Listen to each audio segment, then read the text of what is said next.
today's lecture, we will discuss some most important MCQ of Unit 2nd of Mechanics. In this lecture, we will discuss the MCQ related to the coplanar forces, virtual work and catenary. Okay, तो अब हम लोग start करते हैं अपना part 2 जो unit 2nd का है। इससे पहले हम लोग एक पार्ट डिस्कस कर चुके हैं यूनिट 2nd का, जिसको हम लोग पार्ट 1 नाम दिए थे। ओके, इसके बाद एक पार्ट आपको और दिया जाएगा। नो डाउट कल मैं कहा था कि 2 पार्ट में पूरे लेक्चर को समेट दूंगा, लेकिन कुछ नंबर ऑफ क्वेश्चन ज़्यादा होने की वजह से एक पार्ट में हम लोग को और जाना पड़ेगा, जो 3rd पार्ट होगा, जिसको कल डिस्कस किया जाएगा। ओके, आप इन लेक्चर को देखिए। इस चैप्टर से पहले, मतलब 2nd चैप्टर से पहले, मैं 4th और 3rd चैप्टर के MCQ को भी अपलोड कर दिया हूं। अगर आपने अभी तक नहीं देखा है तो डिस्क्रिप्शन बॉक्स में जाकर प्लेलिस्ट का जो लिंक है उस पर क्लिक करके आप हर एक वीडियो को देख सकते हैं। अगर कहीं पे डाउट हो तो आप टेलीग्राम पे, व्हाट्सएप पे जाके अपने डाउट को क्लियर कर सकते हैं। ओके, तो देखिए जो सबसे पहला क्वेश्चन है, सबसे पहला क्वेश्चन क्या कर रहा है कि in equation of common catenary y equal to कर रहा है c cos hyperbolic x by c, we get an approx shape of catenary h। तो देखिए आप अप्रॉक्सीमेशन पढ़े होंगे कॉमन कैटेनरी का, तो अगर अप्रॉक्सीमेशन की तरफ बढ़ा जाए तो क्या लिख सकते हैं, इस दिए गए फंक्शन को अगर हम एक्सपोनेंशियल के टर्म में लिखना चाहें तो क्या हो जाएगा, वाई सी और cos hyperbolic x by c का वैल्यू क्या हो जाएगा, e to the power x by c plus e to the power minus x by c और डिवाइडेड बाई क्या हो जाएगा 2। तो 2 को मैंने क्या कर दिया, आगे लिख दिया। अब आपको एक्सपोनेंशियल सीरीज पता है, एक्सपोनेंशियल सीरीज में जब ई के पावर एक्स अगर रहता है तो क्या लिखते हैं, 1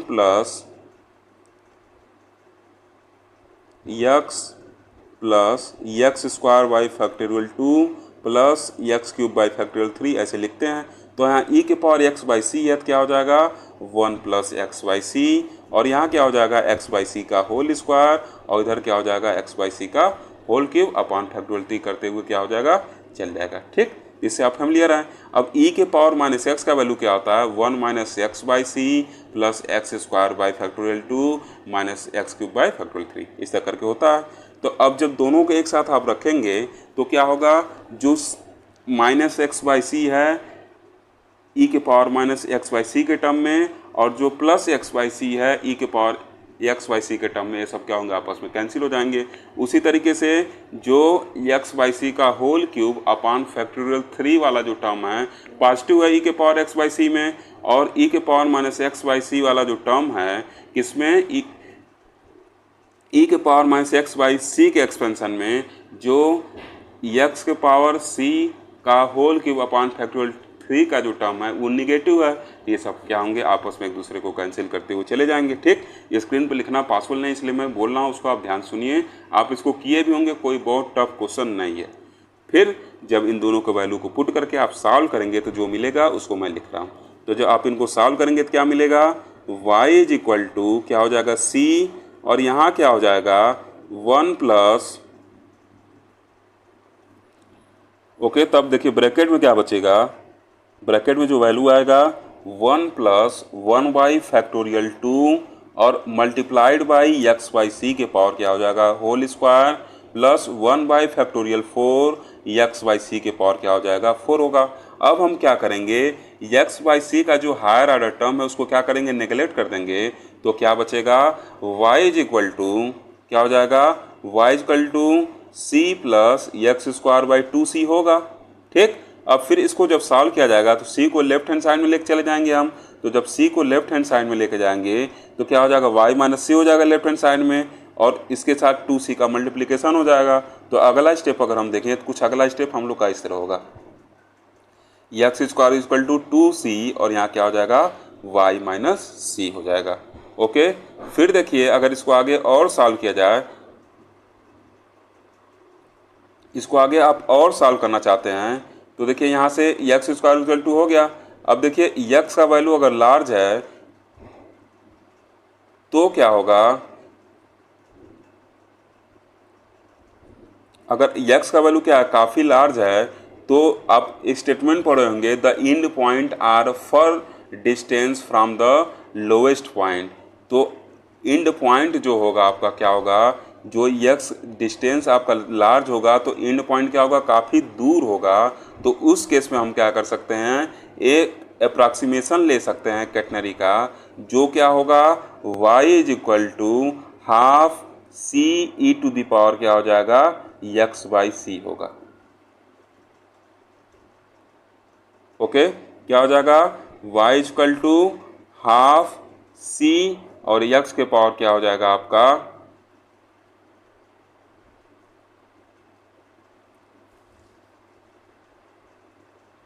x के पावर क्या, e के पावर क्या हो जाएगा, x बाई सी। ठीक, ये कुछ केस होगा, आपने इसको पढ़ा होगा, मैं बहुत डिटेल में नहीं गया हूँ, बस इतने हिंट से आप ये समझ गए होंगे अगर आप पढ़े होंगे तो। ठीक, क्योंकि इसके बाद भी कुछ स्टेटमेंट लिखा जाता है तब यहाँ पे पहुँचा जाता है। ओके, तो y equal to half c e के पावर एक्स बाई सी जो होगा, ये क्या होगा आपका अप्रॉक्सीमेशन का रिजल्ट आएगा। ठीक, अगर अभी भी आपको नहीं समझ में आएगा तब बताइएगा, तो इसका सोल्यूशन आपको प्रोवाइड कर दिया जाएगा। ओके, ये जो कैटनरी होगा एक एक्सपोनेंशियल कर्व की तरह क्या होगा, बिहेव करता है। ओके, यहाँ देखिए कुछ टर्म्स एंड कंडीशन लगा के क्या किया जाता है, इसको लिखा जाता है। अगर x स्मॉल होगा और c लार्ज होगा तो उस कंडीशन में क्या होगा, कर्व एक पैराबोला बन जाएगा जिसका लेटेस्ट रिक्टम क्या होता है, 2c equal to 2t not upon w। Okay, ये सब चीज़ आप पढ़े होंगे। ठीक, अगर अभी भी आपको डाउट हो तो आप बताइएगा, इसका सोल्यूशन आपको प्रोवाइड किया जाएगा। ओके, अब देखिए सेकंड नंबर क्वेश्चन, तो यहाँ देखिए फर्स्ट का क्या होगा, ऑप्शन ए करेक्ट होगा। ठीक, तरीका मैं बता दिया, आप उसमें अप्रोच करिएगा। सेकंड नंबर क्वेश्चन कर रहा है कि if T with the tension at any point P of a catenary and T naught that at lowest point C and W is the weight at arc C D of catenary they, तब क्या होगा। ठीक, तो जो relation होगा वो relation आप पढ़े होंगे, कौन सा रिलेशन होता है, t not square t square minus t not square equal to omega square करके रिलेशन इसका आता है। ठीक, आप कैटनरी कुछ इस तरह पढ़े होंगे। मान ले रहे हैं कि जो यहाँ पॉइंट सी है उस पर क्या आपका टी नॉट है, और जो पॉइंट पी है इस पर जो टेंशन है क्या आपका टी है, और क्या है यहाँ पे डब्लू क्या है, इस पे डब्लू क्या है, वेट है आर्क सी डी पे। ठीक, तो इसको जो आप सॉल्व करके निकालेंगे तो बी नंबर ऑप्शन आपका करेक्ट आएगा। ये सब आप पढ़ चुके हैं, इस वजह से मैं डायरेक्ट आंसर बता रहा हूँ। ठीक, क्योंकि हर एक क्वेश्चन को सॉल्व कराना स्क्रीन पे पॉसिबल नहीं, क्योंकि स्क्रीन क्या है, काफ़ी छोटा है। ओके, थर्ड नंबर क्वेश्चन कर रहा है कि in common catenary the relation between y and psi h. कल भी हम लोग देखे थे यक्स और साई में, इस कल के लेक्चर में, कल का लेक्चर भी आप जरूर देखिएगा। तो वाई और साई में जो रिलेशन होगा वो क्या होगा, वाई इक्वल टू क्या होता है, सी सेक साई, ये आपका क्या होगा, रिलेशन होगा वाई और साई में अगर कॉमन कैटनरी की बात की जाए तो। ओके, 4 नंबर क्वेश्चन देखिए कर रहा है कि in common catenary the relation between x and yes is. इस तरह के क्वेश्चन को आप पढ़िए, ये सब क्वेश्चन इंपॉर्टेंट क्वेश्चन के कैटेगरी में आते हैं। तो यक्स और यस के बीच में जो रिलेशन होगा वो क्या होगा, फर्स्ट नंबर वाला ऑप्शन होगा, y is equal to c sine hyperbolic x by c. Okay, तो क्या होगा, फर्स्ट नंबर ऑप्शन बताएगा relation between y and x. Okay,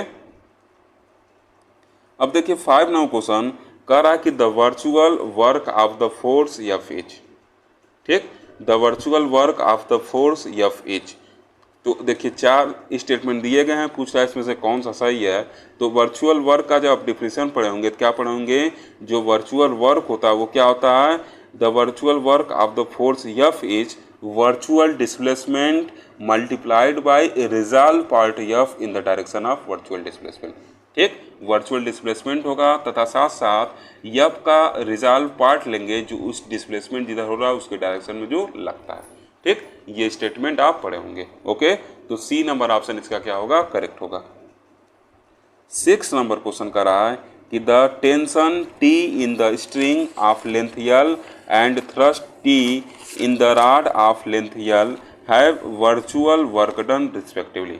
तो देखिए कल बताया था कि जो वर्चुअल वर्क डन होता है टेंशन टी की वजह से क्या होता है माइनस टी डेल एल होता है, तथा अगर थ्रस्ट की बात की जाएगी तो थ्रस्ट के केस में जो टी का डायरेक्शन है वो रिवर्स हो जाता है, तो इस वजह से क्या हो जाएगा जो थ्रस्ट की वजह से वर्क डन होगा वो क्या हो जाएगा आपका पॉजिटिव हो जाएगा। तो इसलिए बी नंबर ऑप्शन करेक्ट होगा। ये किसकी वजह से है टेंशन की वजह से, और ये किसकी वजह से है थ्रस्ट की वजह से। ओके, तो बी नंबर ऑप्शन आपका क्या होगा करेक्ट होगा।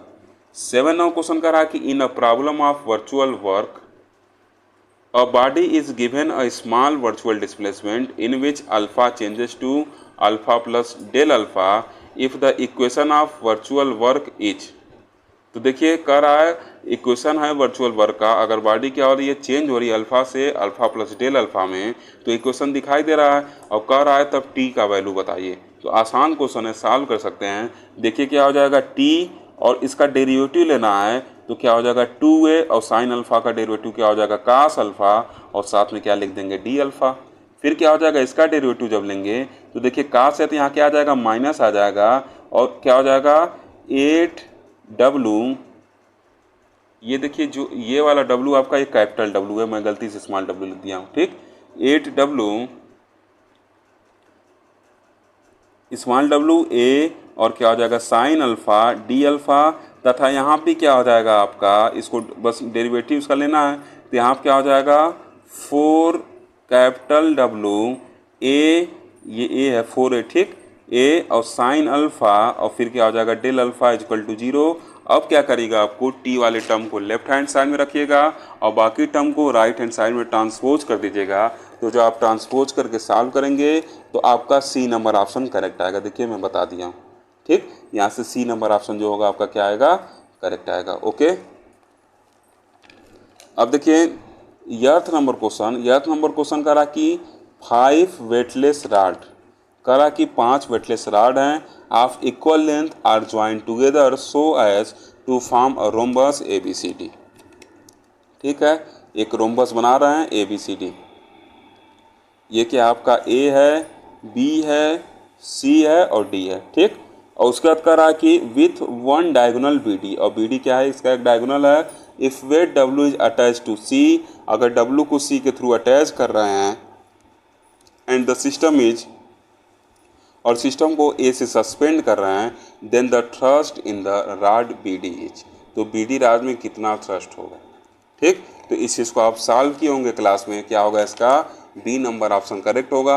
W/√3 इसका आंसर आता है। आप हेक्सागोनल वाला केस भी देख लीजिएगा, स्क्वायर वाला केस भी देख लीजिएगा, इस तरह के क्वेश्चन भी पूछे जा सकते हैं। मैं रोम्बस बताया हूँ, आप हेक्सागोनल, स्क्वायर, ट्रायंगल ये सब केस भी देख लीजिएगा, इससे जो रिलेटेड होंगे। ओके, 9 नंबर क्वेश्चन कर रहा है कि the virtual work done by the reaction of any surface with which the body is in contact is as follows. तो देखिए मैं एक स्टेटमेंट पढ़ रहा हूँ, उसको आप ध्यान से सुनिएगा। 3-4 स्टेटमेंट पढ़ रहा हूँ, उसको आप ध्यान से सुनिएगा। देखिए करानक the virtual work done by the reaction of any smooth surface with which the body is in contact is as follows. तो देखिए क्या होगा, सबसे पहला देखिए पढ़ रहा हूँ कि अगर आपका जो वर्चुअल वर्क डन है bye the reaction of any surface with which the body is contact, तो इस टाइम पे क्या होता है जो आपका वर्क डन होगा वो क्या होगा 0 होगा। ओके, जब क्या हो बॉडी उसके साथ किस में हो कांटेक्ट में हो, तथा साथ ही साथ जब बॉडी क्या करेगी रोल करेगी विदाउट स्लीपिंग, तब भी क्या होगा 0 होगा वर्चुअल वर्क डन। तथा एक केस और है, जब उसके ऊपर कंस्टेंट लगा देंगे तब भी क्या होता है आपका जो वर्चुअल वर्क डन होता है वो क्या होता है 0 होता है। इन इम्पॉर्टेंट पॉइंट को मैं अगले लेक्चर में डाल दूंगा, अगले लेक्चर के स्टार्टिंग में डाल दूंगा, वहाँ से आप इसको एक बार देख लीजिएगा, ठीक। बाकी कंडीशन बता दिया हूँ कि जो वर्चुअल वर्क डन है by reaction of any smooth surface with which the body is in contact is क्या होता है 0 होता है। फिर दूसरा स्टेटमेंट पढ़ दे रहा हूँ, the virtual work done by the reaction of any smooth surface with which the body is rolling without sleeping, तब भी क्या होगा, वर्क डन 0 होगा। फिर तीसरा स्टेटमेंट पढ़ दे रहा हूँ। तीसरा स्टेटमेंट पढ़ के आ रहा हूँ। तीसरा स्टेटमेंट देखिए यहाँ पे लाया हूँ कि if a body is constrained to turn about a fixed point or fixed axis, the virtual work done of reaction at the point of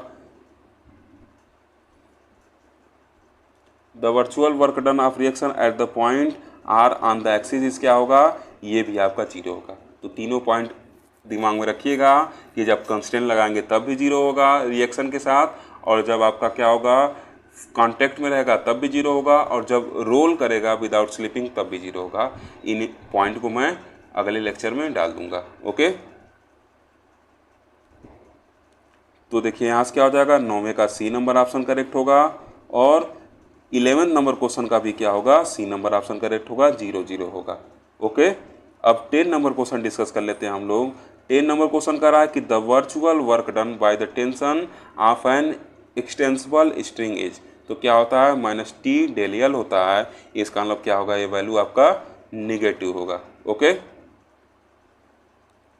अब देखिए 12 नंबर क्वेश्चन कह रहा है कि the work done by the thrust of an extensible rod during the small displacement is, तो कह रहा है ड्यूरिंग द स्मॉल डिस्प्लेसमेंट जो वर्क डन होगा बाय एक्सटेंसिबल रॉड, सॉरी जो थ्रस्ट, फिर से पढ़ रहा हूँ question, the work done by the thrust of an extensible rod during a small displacement.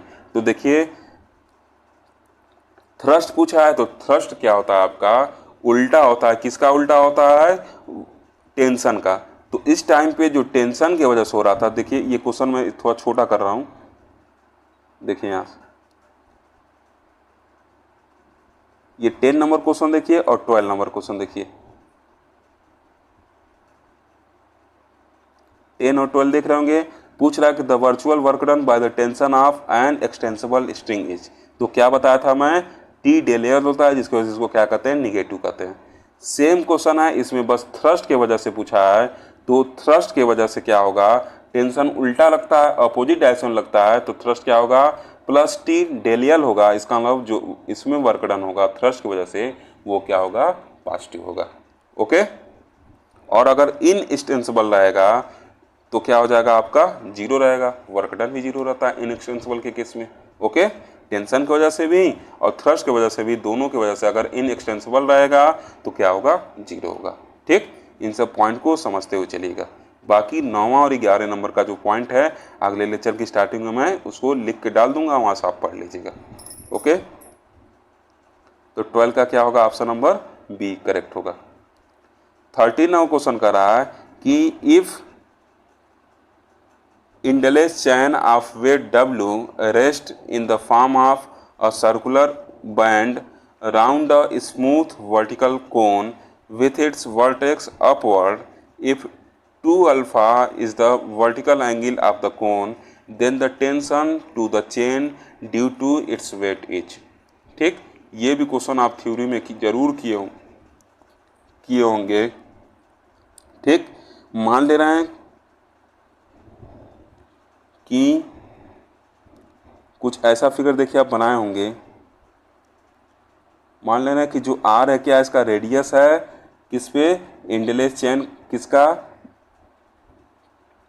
D E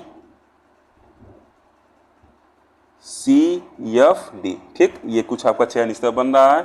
यहाँ से फिर क्या करिएगा, इसका लेंथ निकाल लीजिएगा 2πr करके, फिर इसको आगे जब सॉल्व करिएगा तो जो आप सॉल्व करेंगे तो t = ओमेगा काट अल्फा अपन 2π आएगा। ठीक, इसको आप सॉल्व किए होंगे, फिर भी अगर आपसे सॉल्व नहीं होता फिगर में बता दिया ताकि आपको याद आ जाए। ठीक, तो अगर फिर भी आपका नहीं आता बताइएगा तो इसका सलूशन प्रोवाइड कर दिया जाएगा। ठीक, थ्योरी से मैं कुछ MCQ इसलिए करा रहा हूँ कि पिछले सेमेस्टर में ये देखा गया कि 2-4 MCQ थ्योरी से डायरेक्ट उठा दिए जाते हैं, इस वजह से थ्योरी बेस्ड MCQ भी करा रहा हूँ। ओके, इसका सलूशन काफ़ी छोटा है, 7 से 8 लाइन का सलूशन है, आप आसानी से कर सकते हैं। ठीक, 14वां क्वेश्चन देखिए कर रहा है, 14वां क्वेश्चन कर रहा है कि 2 equal uniform rods AB and AC, each of the following length 2B are freely joined at A and rests on a smooth circle of radius A, so that 2 theta with the angle between them. Then ये भी question आप solve किए होंगे। जब आप solve किए होंगे तो इसका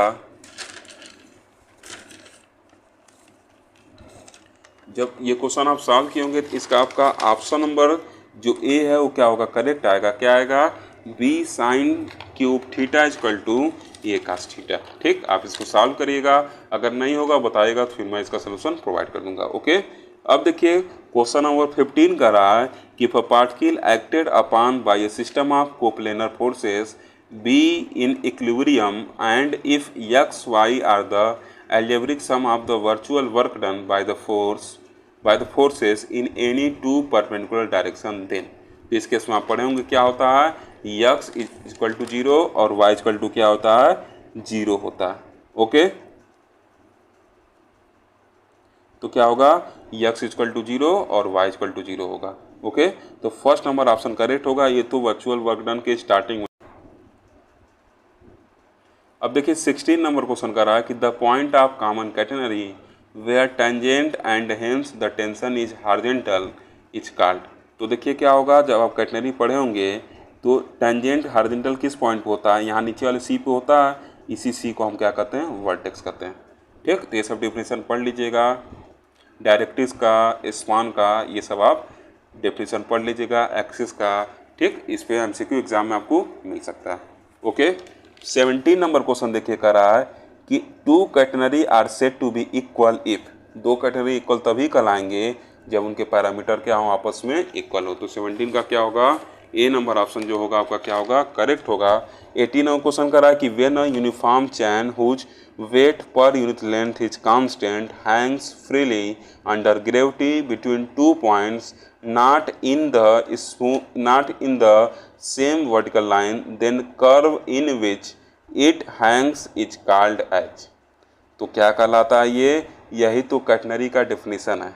ठीक, यही क्या कहलाता है, आपका कैटेनरी कहलाता है। ओके, तो सी नंबर ऑप्शन जो होगा आपका क्या होगा, करेक्ट होगा। अब देखिए 19 नंबर क्वेश्चन कह रहा है कि in the equation y equal to C sec sine the catenary y equal to C sec sine of catenary c is called. तो c को क्या कहते हैं, पैरामीटर ऑफ द कैटेनरी कहते हैं। ओके, तो 19 का क्या होगा, ए नंबर ऑप्शन करेक्ट होगा। 20 नंबर क्वेश्चन देखिए कर रहा है कि the horizontal line at a depth c below the vertex of catenary y equal to c cos hyperbolic x by c is called। तो उसको क्या कहते हैं, डायरेक्ट्रिक्स ऑफ कैटेनरी कहते हैं। ठीक, ये सी नंबर ऑप्शन क्या होगा आपका, जो सी नंबर ऑप्शन है क्या होगा, करेक्ट होगा। ये देखिए क्या कहते हैं, इसी को डायरेक्ट्रिक्स कहते हैं हम। सी बिलो द सी जो होता है ये क्या होता है आपका, डायरेक्ट्रिक्स होता है, इसी को स्मॉल सी से लिखा जाता है। ठीक, तो क्या हो जाएगा, ये आपका सी नंबर ऑप्शन करेक्ट होगा। आप डिफिनेशन पढ़ लीजिएगा, उसको हो सके आपको एग्जाम में एमसीक्यू मिल जाए।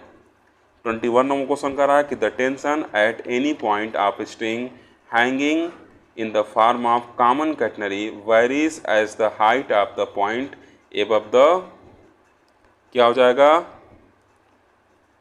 डायरेक्ट्रिक्स।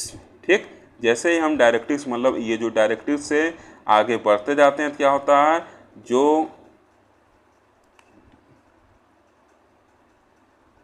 टेंशन है आपका क्या होता है, वो वैरी करने लगता है।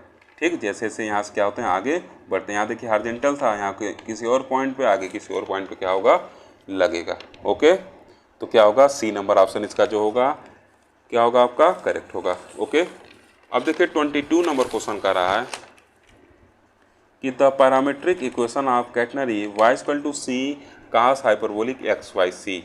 इसको तो आप पढ़े होंगे क्या होगा, बी नंबर ऑप्शन करेक्ट होगा।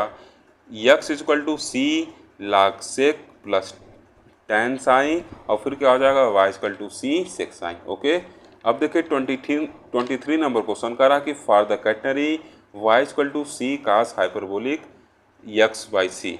तो इसका क्या वैल्यू होगा इसके केस में। तो देखिए अगर देखा जाए इसको आप लिखना चाहें तो y इक्वल टू सी और इधर क्या हो जाएगा आपका कास हाइपरबोलिक एक्स बाई सी, इस तरह कुछ हो गया। अब अगर हम इसको क्या करते हैं, डिफ्रेंशिएट करते हैं एक्स के रिस्पेक्ट में, इधर क्या हो जाएगा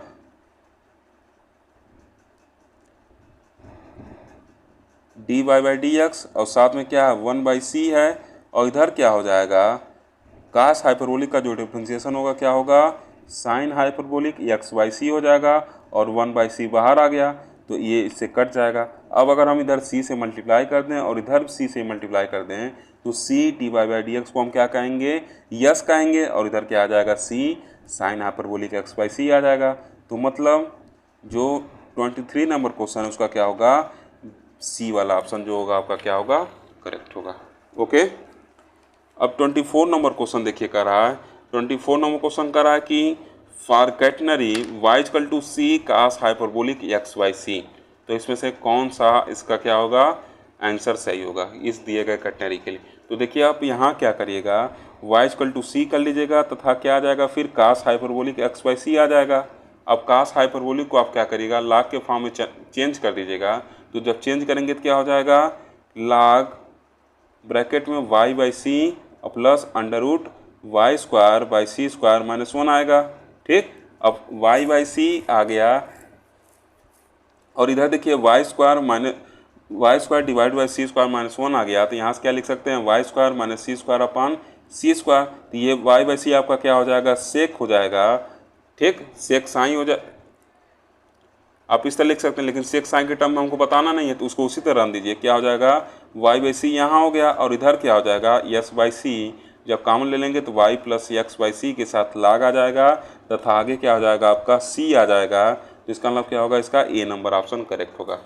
बस मैं बता दे रहा हूँ कास हाइपरबोलिक को लाग वाले फॉर्मूले में कन्वर्ट कर लीजिएगा, आपका आंसर आ जाएगा ए नंबर ऑप्शन क्या होगा आपका करेक्ट होगा, जो क्या है x इक्वल टू सी लाग y प्लस s/c। ओके, अब देखिए 25 नंबर क्वेश्चन कर रहा है कि if the uniform string whose weight per unit length W hangs in the form of a common catenary whose parameter is C, then a tension T at the vertex of the catenary is given by। तो क्या होगा catenary के vertex पे जो tension होगा, अगर क्या है आपका T0 है तो क्या होगा जो T0 होगा वो क्या होगा आपका ये डिस्टेंस क्या होता है यहाँ से यहाँ डिस्टेंस C होता है, तो C इंटू क्या होगा W के बराबर हो जाएगा ये T0। ठीक, तो क्या हो जाएगा ये डी नंबर ऑप्शन जो होगा आपका करेक्ट होगा। Okay, D number option correct होगा आपका। अब देखिए 26 नंबर क्वेश्चन।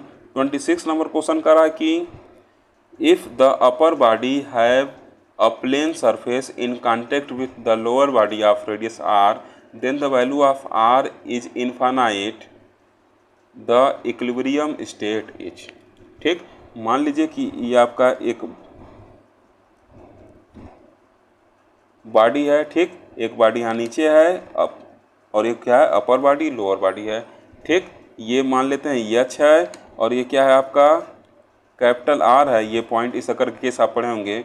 मान लेते हैं कुछ देर बाद यहाँ पहुँच जाता है और ये डिस्टेंस क्या है R है और ये डिस्टेंस क्या है कैपिटल R है और ये एच है। इक्विलिब्रियम का आप रिलेशन पढ़े होंगे। तो अगर कह रहा है कि स्मॉल r इज इन्फानाइट हो जाए तो आप रिलेशन पढ़े होंगे ना 1/h is greater than 1/r plus 1/स्मॉल r होता है। तो स्मॉल r की वैल्यू इन्फानाइट हो जाए तो यहाँ से देखिए क्या हो जाएगा r जो हो जाएगा ग्रेटर हो जाएगा किससे h से। इसका मतलब क्या हो जाएगा जो सी नंबर ऑप्शन है आपका क्या होगा करेक्ट होगा। ठीक, क्योंकि देखिए सी नंबर क्या लिखा है h is less than r। ठीक, दूसरा केस इसका क्या हो सकता है, दूसरा केस ये हो सकता है कि if lower body be a plane then r is infinite and the inequality for equilibrium state is. पहले क्या था अपर बॉडी प्लेन था, तो अपर बॉडी प्लेन होगा तो उसका जो रेडियस है क्या हो जाएगा इन्फानाइट हो जाएगा। अब जब लोअर बॉडी आपका क्या है प्लेन है तो उसका जो r होगा वो क्या हो जाएगा कैपिटल R, वो क्या हो जाएगा आपका इन्फानाइट हो जाएगा। तो उस कंडीशन में फिर 1/h is greater than 1/r small r plus 1/कैपिटल R इन्फानाइट होगा तो इसका वैल्यू 0 हो जाएगा। तो यहाँ से देखिए क्या हो जाएगा small r is greater then h के क्या होगा बराबर आएगा। ठीक, तो 27 नंबर क्वेश्चन में क्या होगा आपका ए नंबर ऑप्शन जो होगा आपका क्या हो जाएगा करेक्ट हो जाएगा। ये सब केस आप क्लास में पढ़े होंगे। ओके, अब देखिए 8 नंबर क्वेश्चन कह रहा है कि a body of spherical base on a horizontal table is in stable equilibrium if the distance of its centre of gravity from the point of contact be. कह रहा कि एक बॉडी है of spherical base on horizontal table पर है। Horizontal table मतलब जिसके साथ कांटेक्ट में हो क्या प्लेन है। देखिए लोअर बॉडी क्या होता है जब प्लेन होता है, ये 27 नंबर का कुछ इस तरह फॉर्म है, 27 नंबर का एक दूसरा फॉर्म है ये इक्वेशन। ये मैथमेटिकल रिलेशन पूछा है, ये थ्योरेटिकल फॉर्म में पूछा है।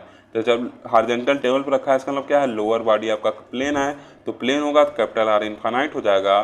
तो इस केस में क्या होता है, कैपिटल आर इन्फानाइट होता है तो क्या होगा, जो उसका रेडियस होगा वो क्या होगा, less than the radius of spherical surface. मतलब ए नंबर ऑप्शन करेक्ट था, तो उसी का स्टेटमेंट हो जाएगा कि if the distance of its centre of gravity from the point of contact be less than the radius of spherical surface. इसी का देखिए थ्योरेटिकल फॉर्म है।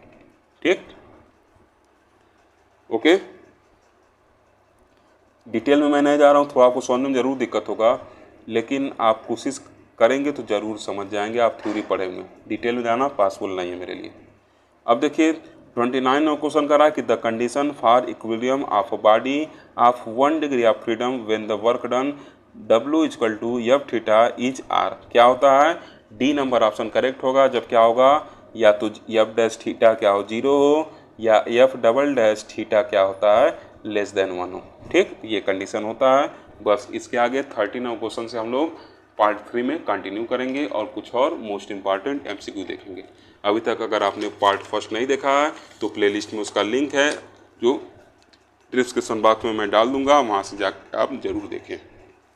ओके, अब आने वाले लेक्चर में हम लोग 30 नंबर क्वेश्चन से क्या करेंगे, कंटिन्यू करेंगे, तथा जो इम्पॉर्टेंट पॉइंट मैं रिएक्शन से रिलेटेड बताया उसको लेक्चर की स्टार्टिंग में ही डाल दूंगा। Okay, thank you.